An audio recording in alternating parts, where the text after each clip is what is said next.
Vamos falar agora com o doutor Braniço, advogado.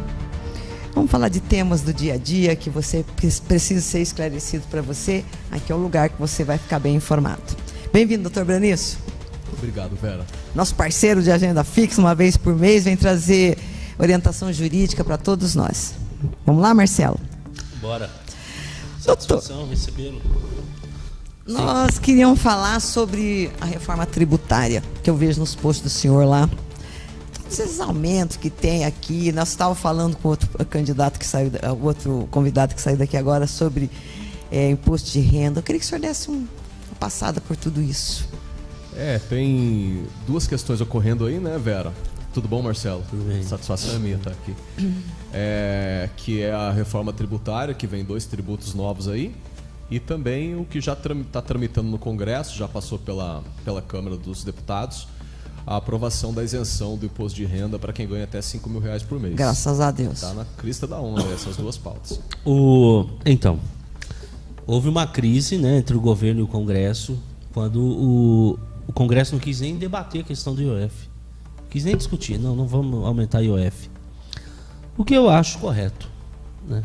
Porque existe uma máxima nos governos de esquerda que parece que o rico, você tem que arrancar o couro do rico, né? A carga tributária já é alta no Brasil para todo mundo. Então, se você começa a aumentar muito imposto, acho que você prejudica a economia, o bolso de cada um. Não importa se é rico ou se é pobre, né? O que o senhor achou dessa atitude do Congresso?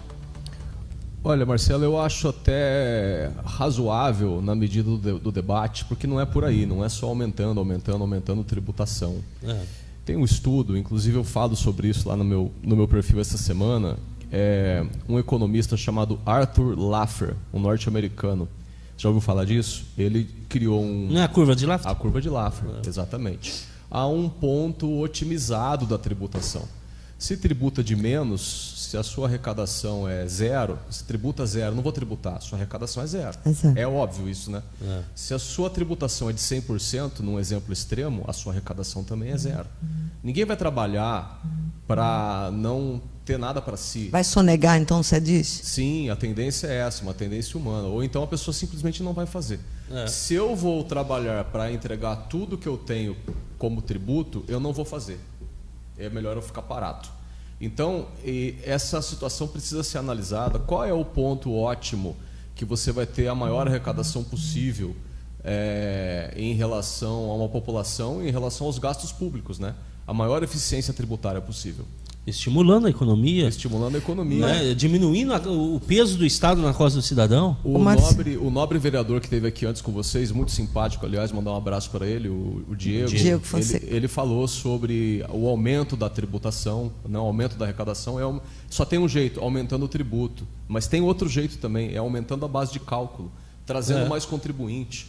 Sim. Se você traz mais contribuinte e o seu gasto público não aumenta na mesma proporção, não necessariamente você precisa aumentar o tributo. Vai ter mais gente contribuindo. Ô, doutor, mas puxando aqui o que o Marcelo falou que ele é contra.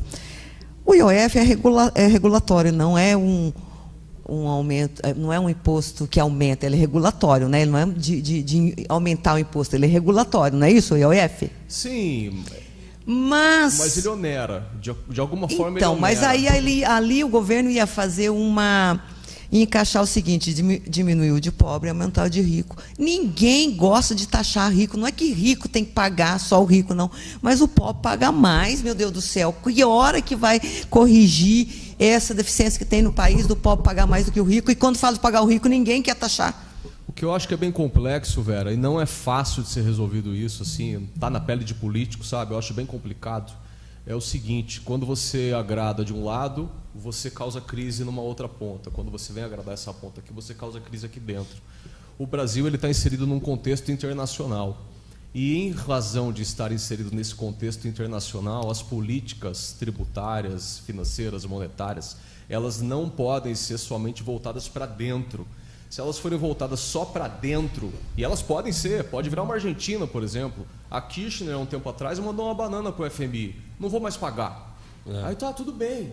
Não, tá certo. É uma decisão que ela tomou. Sim. Mas vai haver consequências no cenário internacional. E aí a gente tem que entender... Mas o Brasil não deve mais para o FMI, vamos falar isso. E aí a gente tem que entender, Vera, se nós, como Estado, ou Argentina, ou qualquer outro país, tem tamanho e poder suficiente, desculpa a gíria, para mandar uma banana para o cenário internacional. Então, quando você dificulta o ingresso de investimento no país, também é um problema. E é complicado fazer essa conta. Ô, doutor, e outra coisa, o governo usa um terrorismo. O deputado que votou contra, ele não é a favor do Bolsa Família. Ele não quer que pague Bolsa Família, que pague benefícios sociais. Mas não deixa de ser verdade. Não, mas é um terrorismo. Porque o governo, em momento algum, ele fala em reduzir despesa, velho. Mas você quer reduzir despesa dos pobres, Marcelo? Não. Você quer cortar Bolsa Família, você quer cortar na educação, você quer cortar na saúde? Não. Tem Por que muitos que o Congresso lugares não... que dá para cortar. Qual, por exemplo? Me fala. Muitos. Mas muitos lugares. fica muito vago. Deve ter muitos penduricários ali que dá para você cortar. Ah, eu concordo, penduricários, tudo bem. Mas cortar em política pública... Mas daí não corta e usa esse discurso para aumentar sempre o Congresso também não corta, aumenta o número de deputados, aumenta o salário, aumenta o valor das emendas. Então, e as emendas PIX e as emendas... Não é só o executivo. Tem muita coisa errada. Qual a opinião do senhor sobre isso? Eu, por exemplo, vou falar algo que talvez você concorde comigo. Por exemplo, eu não sou tão a favor assim a cortar a Previdência. É uma opinião minha. Não tem como cortar, né? Eu acho que a Previdência é tão falada, enxugar a Previdência, reforma toda hora, né? E sempre um assunto muito tocado, né? Muito visitado. Sim. Quando vai se falar em economia da máquina pública. Só que esse dinheiro vem para a mão da população. E o dinheiro vindo para a mão da população, o dinheiro circula. Sim. Quem que fica com esse dinheiro é a mecânica, é a padaria, é a bicicletaria, é o bar, é o restaurante. Pequeno, né? O pequeno e médio. Então, quando eu observo esse tipo de política, eu procuro observar bastante qual é o objetivo da medida que está sendo adotada. Porque toda aquela medida que restringe a circulação de moeda, eu, assim, a priori, né, pelo menos no primeiro momento, eu já sou contra. Tem que haver promoção de circulação de moeda. Se a moeda circula, toda a sociedade ganha. Então, toda e qualquer medida que visa restringir o poder de consumo da população, eu, assim, numa primeira análise, né, pode ser que depois eu venha mudar de ideia, mas numa primeira análise eu sou contra. Porque eles têm esse pensamento, né? Não pode, o salário mínimo não pode subir, porque senão a inflação sobe, dispara o consumo. Mas eu acho que isso que o senhor está falando é justamente ao contrário. Eu não acho que o gasto seja ruim. As pessoas falam em gasto, só a palavra gasto, ela já vem com um estigma, assim, super negativo. Gastar, né, na nossa cabeça já é uma coisa negativa. Verdade. Mas não é assim. O gasto bom, ele é preciso, ele é importante. Você tem que gastar bem. O gasto ele tem que ser bom. Não pode não gastar. Tem que gastar. Tem que aplicar bem o recurso que é oferido. E eu acho que pouca gente discute sobre isso, né? É muito contra o gasto, contra o gasto, contra o gasto, contra o gasto. Mas aí você vai arrumando problemas sociais se você não gasta. O nosso problema é a dívida pública, né? Os juros dela. A dívida pública é um grande problema. É isso que consome nosso orçamento. É um grande problema. E aí, voltando no que eu estava falando agora há pouco, você, por exemplo, o governo sobe a Selic, o país fica muito atrativo para capital estrangeiro. Aí todo mundo vem colocar dinheiro no país porque a Selic está alta. Então o cara lá de fora, a instituição de fora ganha dinheiro basicamente dormindo porque aqui está pagando bem. Sim. Aqui está remunerando bem o dinheiro do estrangeiro.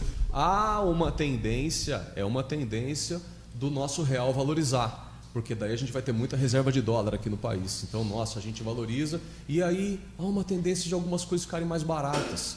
Porque muito do que a gente consome é importado. Na outra ponta, para o trabalhador, para o cara da classe C, da classe B, fica difícil para ele. Fica difícil para financiar carro, fica difícil para financiar casa, fica difícil para movimentar a economia. Aí na outra ponta, olha como é complexo, Vera. Na outra ponta, então vamos baixar a Selic. Vamos baixar porque daí vai ficar bom para o povo. Fica bom para o povo, fica ruim no cenário internacional. Aí ninguém vem investir dinheiro na gente porque não confia, acha que o Estado não é sólido, acha que as estruturas não são sólidas. Não, é complexo. Aí quando você baixa a Selic, o dólar estoura, vai lá para cima e tudo fica caro para a gente. Então, assim, parece que a gente não tem saída. E outra coisa, a Selic alta encarece também as contas públicas por conta dos juros da dívida. Sim, aí o serviço da dívida, né, como é falado, a dívida fica caríssima.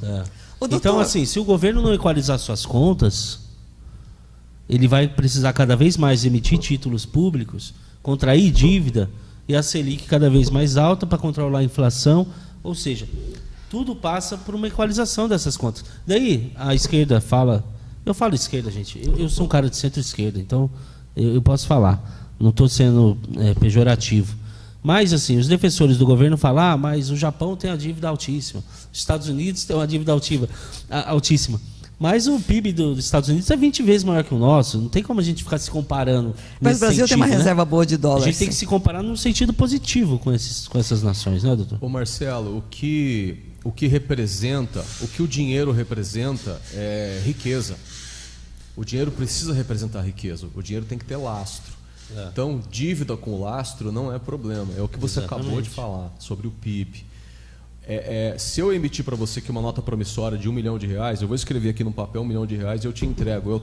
Acabei de te dever R$1 milhão. E qual é o lastro disso? Não tem lastro. Se você tiver R$1 milhão, tá tudo bem. Sim, tudo, mas se eu não tiver, é fumaça. É fumaça. E aí eu vou ficar endividado, vou te dever R$1 milhão, mas no fundo, aquilo foi produzido a partir de fumaça. Ou foi mal gasto, ou foi mal emitido. Agora, se eu te emito uma promissória e a partir dessa relação nossa, enfim, a gente consegue levantar um capital e eu construo alguma coisa a partir dessa relação que a gente criou, eu realmente construo uma estrutura, construo uma fazenda nova, uma horta nova, uma produção nova, uma indústria nova, esse capital que eu captei, sei lá, R$1 milhão no meu exemplo aqui, ele passa a representar algo que eu criei. Claro. Ele passa a representar uma riqueza que eu criei.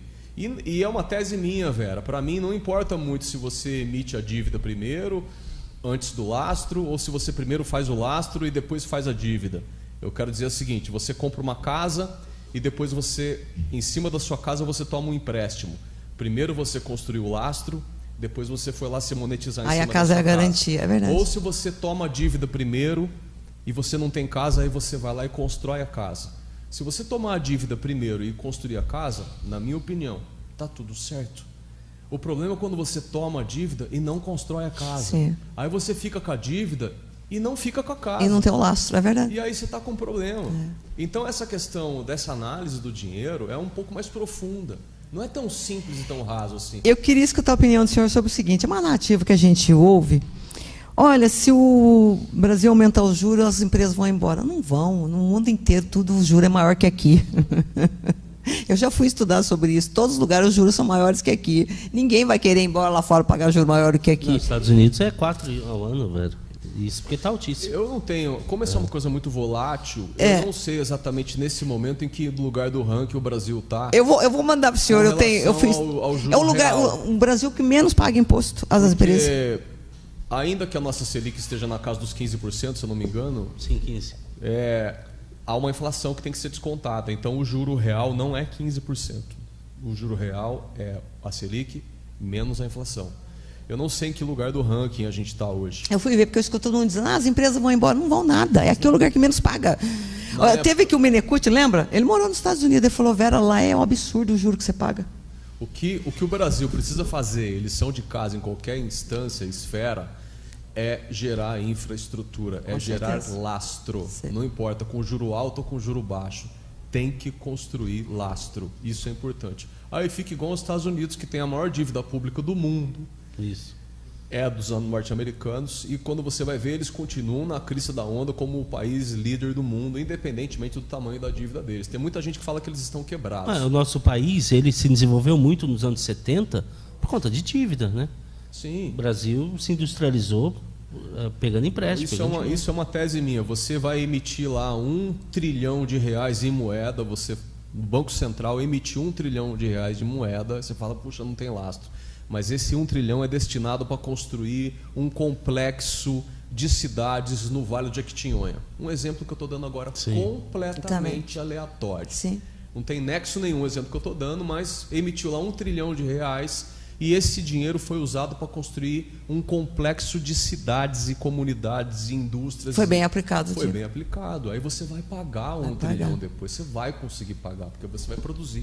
E na verdade é ser bem gasto. Vai ser bem gasto. Você pode tomar um empréstimo, mas tem que ele ser bem gasto com coisa que vai te dar lastro, que vai te render alguma coisa.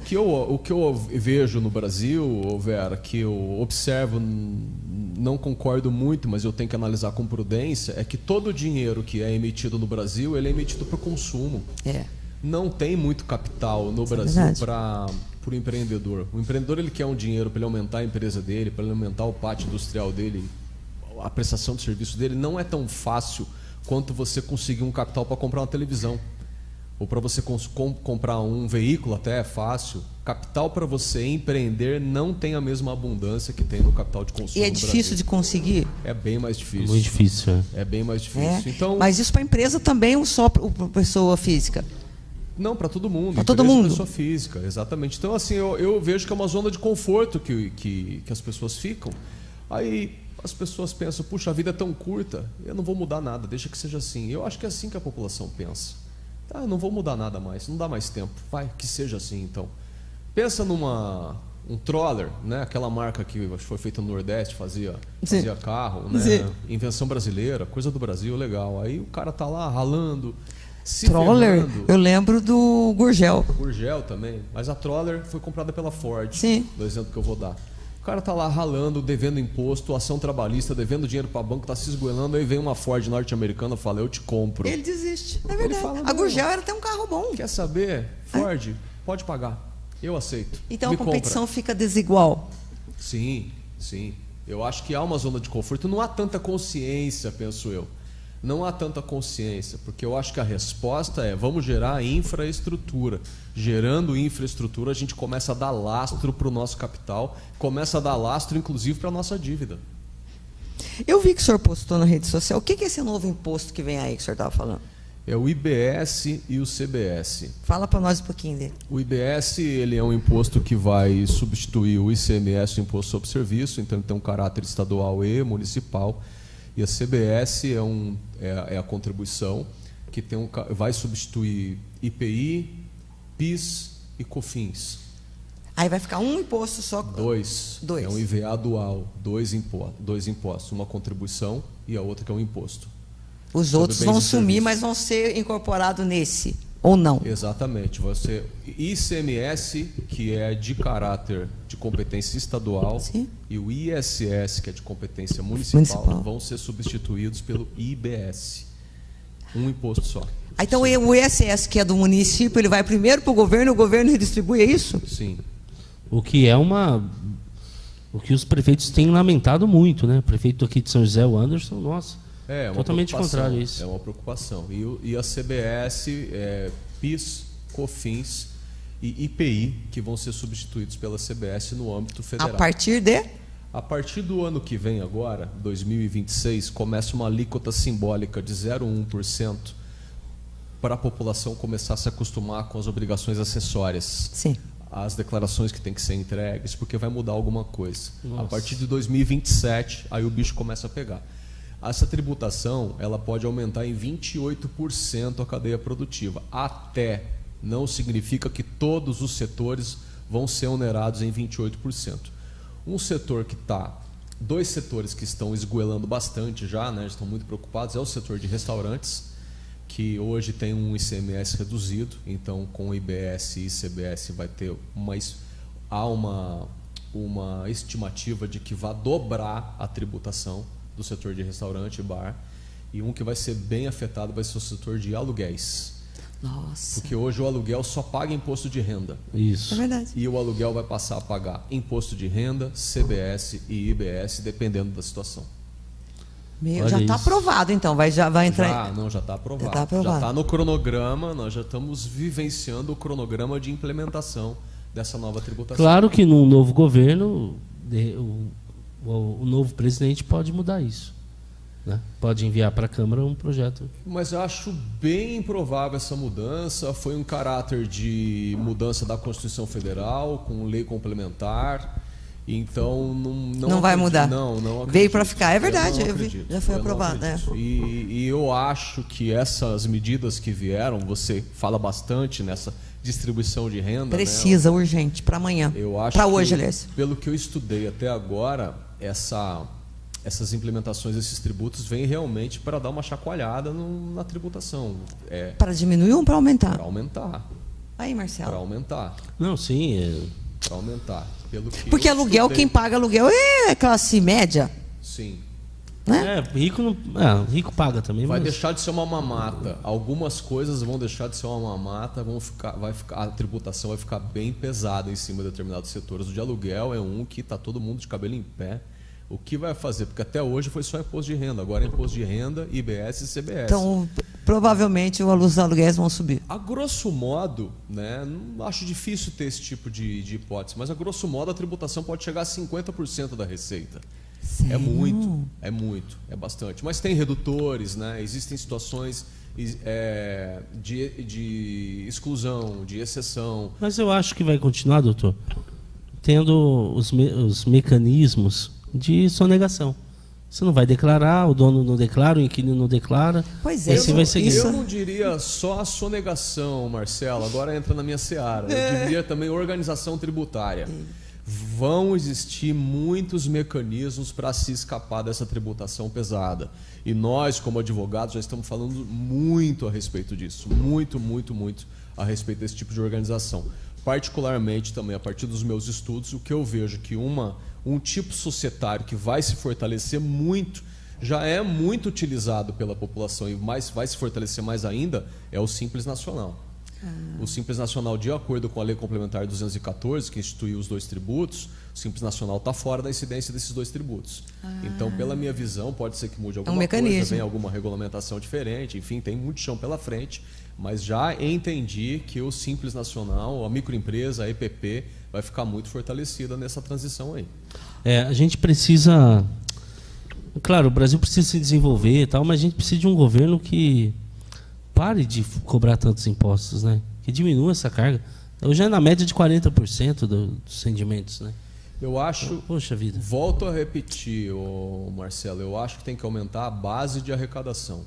Exatamente. Aumentar a base de arrecadação. Tem muita gente que está fora da roda da economia. É que não paga, é verdade. A gente tive um estudo aí o ano passado, talvez, não sei se esse número mudou muito, eram apenas 32 milhões de declarações de imposto de renda entregues. Só 32 milhões, mas a nossa população é de 210 milhões. Sei que tem criança, sei que tem idoso, tudo bem, mas mesmo assim, 32 milhões comparado à nossa população, eu acho que é muito pouco. Um imposto justo, que eu sou favorável, seria CPMF. Eu acho que ele é muito justo. Porque quando cobrava-se era 0,25. E pegava todo mundo. O que você movimentou, o rico movimentou uma grande quantia, vai pagar 0,25. Mas o destino do dinheiro foi o pobre, abusado. 0,25. Ou seja, é muito justo isso. Ainda mais agora, na época de bets, de tantas Eu acho transações, que as bets deveriam ser taxadas. Tantas transações eletrônicas, é o momento de ter uma CPMF. Eu discordo um pouco de você, Marcelo, porque a CPMF ela não onerava nenhuma geração de riqueza necessariamente. É uma simples transferência. Verdade. Então, eu sou a favor da tributação quando ela gera riqueza. Você gerou riqueza, você recolhe uma parte para o Estado. Só por haver uma troca de mãos, eu acho um pouco temerário, eu acho um pouco, acho um pouco assustador. Só de trocar de mão você paga. Né? E era uma arrecadação tremenda. E a Receita Federal, na época, usava muito para fazer uma regra de 3 e pegar quem estava sonegando imposto, porque era muito fácil. Quanto que o cara pagou de CPMF? Era X. Pegar, é verdade. Fazia uma regrinha de 3, sabia quanto que ele tinha que movimentado e mandava auto de infração para ele. Caía na malha fina. A gente viveu muito isso na década de 2000. Mas querendo ou não, o dinheiro é a riqueza. Você está transferindo. Tudo bem, você não está adquirindo patrimônio, mas há uma transferência. Seja no serviço, quando você compra alguma coisa. Mas aí não é riqueza, às vezes é o seu salário. E outra coisa. Que você transferiu de um lugar para o outro. E é claro, a CPMF substituições a outras siglas, né?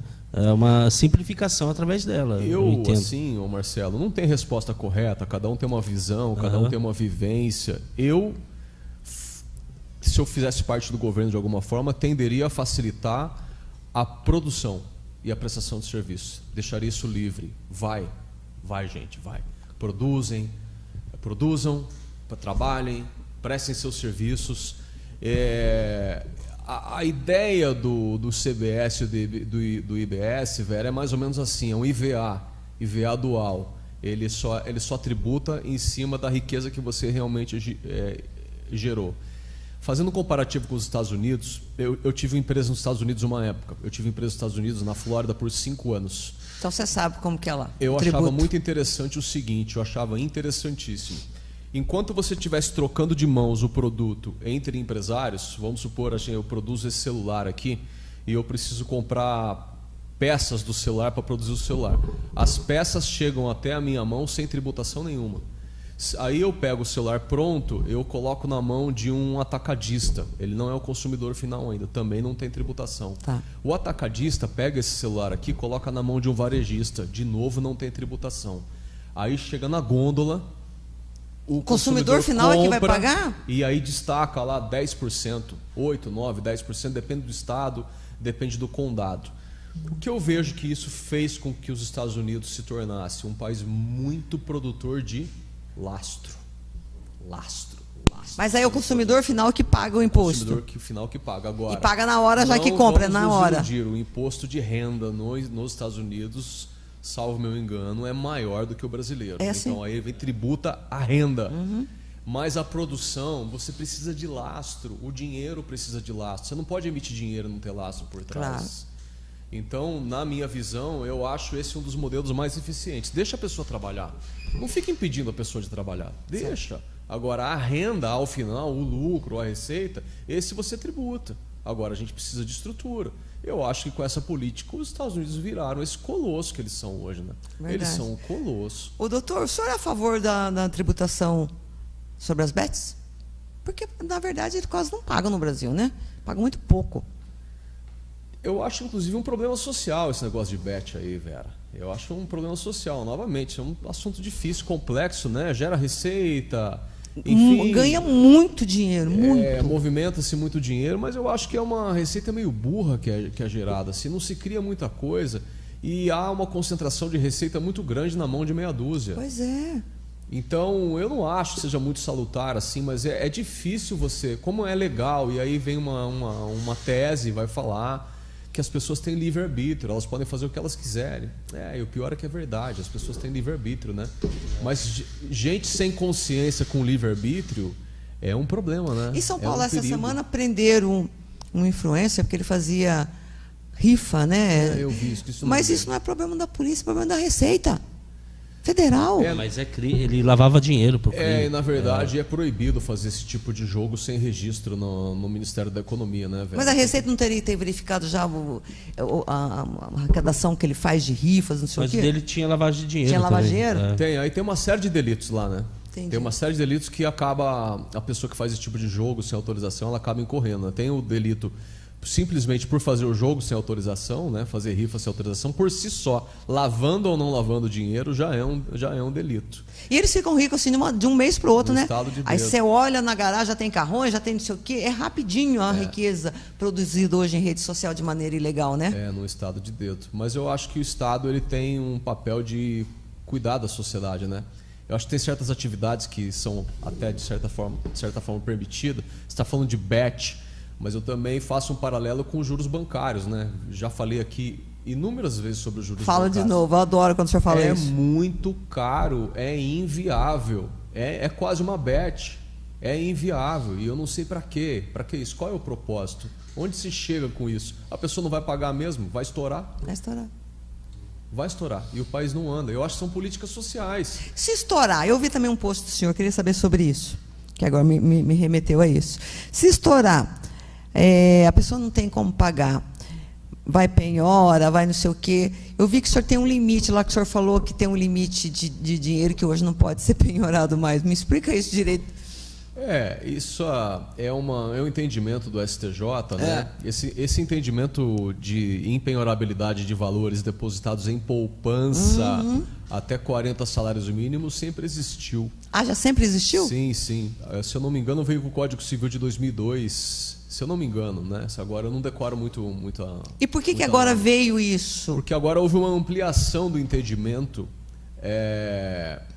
para que esse depósito também seja extensível àquele dinheiro que também não está em conta poupança. Porque antes qual que era o princípio? Era um princípio que se a pessoa tem menos de 40 salários mínimos numa poupança, era um dinheirinho que ela poupou, é uma segurança para ela. Então hoje houve pelo STJ uma extensão do entendimento para qualquer tipo de depósito que a pessoa tenha, mesmo em conta corrente, abaixo de 40 salários mínimos. Não pode penhorar mais? Sim, porque não, penhorava poder até... pode. Pode. Tá. A pessoa vai precisar fazer uma impugnação, no caso. Entendi. Porque eles penhoram até salário, né? Não, penhora. A medida constritiva, o cisbajude ou o bacenjude, ele vem. Ele te penhora. Se você ficar quieta, essa penhora vai ser convertida em renda para o credor. Entendi. Não é automático, não é que não pode mais. Não, ela vai acontecer. Cabe a você, que é a devedora, no caso, aí num exemplo, lutar e falar, não, esse dinheiro não pode ser penhorado por isso. Ah, agora entendi. Porque eu pensei que era automático. Não pode, pronto. Não vai penhorar, mas você tem o recurso para você ir lá e falar, não posso, isso é para minha sobrevivência, mínimo que eu tenho para sobreviver, é isso? Isso. Você vai alegar isso? Exatamente. Alguns juízes mandam soltar quando o dinheiro é muito pequeno, ou quando ele percebe que é de algum tipo de salário, ele já manda soltar por ofício, mas não é a regra absoluta assim, não. Entendi. Não é que foi extinta a penhora abaixo de 40 salários mínimos, não extinguiu. Entendi. Continua existindo. Outra coisa, Tarcísio vai taxar os 10% dos garçons, o senhor viu isso? Será que não é um boato? Me conta que eu vi, mas não é possível. Os 10% que o garçom ganha no restaurante, ele já quase não pega. Quem pega é o dono do restaurante. Eu falo isso porque eu fiz a prova disso no restaurante de Ubatuba. Eu perguntei pro garçom, os 10% é seu? Ele falou, não, o patrão não repassa. Então, já é difícil quem recebe vai ser tributado. Bom, enfim. Mas eu não sei que tipo de tributação que seria, porque essa é uma renda do garçom. E o garçom não oferece, declarado, não declara, ele não declara. Ninguém declara. Pois é. Mas já é uma receita passível de ser tributada pelo imposto de renda. Já é. E que você também não é obrigado a pagar o 10% da gorjeta, né? Sim, não é obrigado. Todo mundo acha que tem que pagar. Você pode dizer, não vou pagar. Mas se for bem atendido, você acaba pagando. É um costume, né? Um costume. É isso, né, velho? É isso. Ô, doutor Branisso. Tem algo que o senhor queira deixar de recado aí pro pessoal, com o novo canal do YouTube que o senhor tem. A gente tá com um canal no YouTube novo, né? A gente tem lá nosso perfil no Instagram, Abraão Branisso Advogados.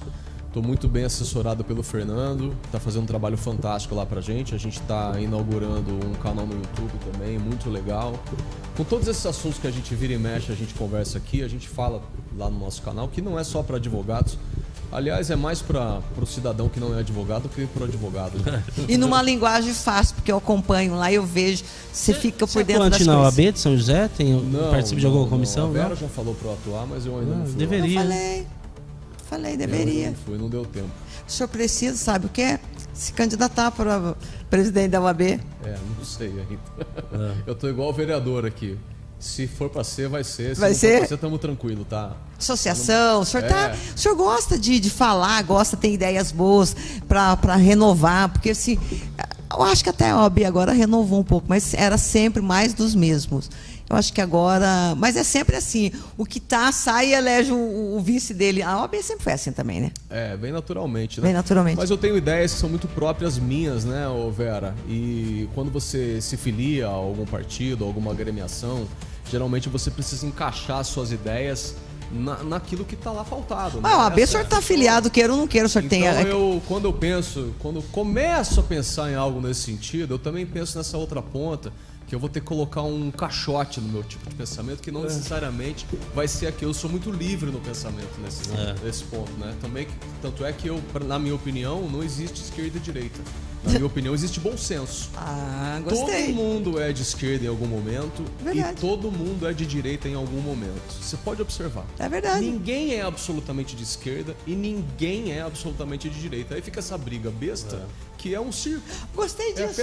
É verdade. Tem momentos que você fala, peraí, esse é de direita. Tem momentos que... É verdade. É um entretenimento. O cara pode ser o maior empresário que existe, né? Capitalista, muito capitalista. Ele não gosta de pagar juro para banco. Se ele fosse de direita 100%, ele respeitaria o juro que o banco está cobrando dele, mas ele quer baixar. É isso. O que você ia falar no final para encerrar, que você falou? Da repercussão dos assuntos aqui na cidade ou não vai falar? Não vou falar. Não vai falar? Não. Então tá bom.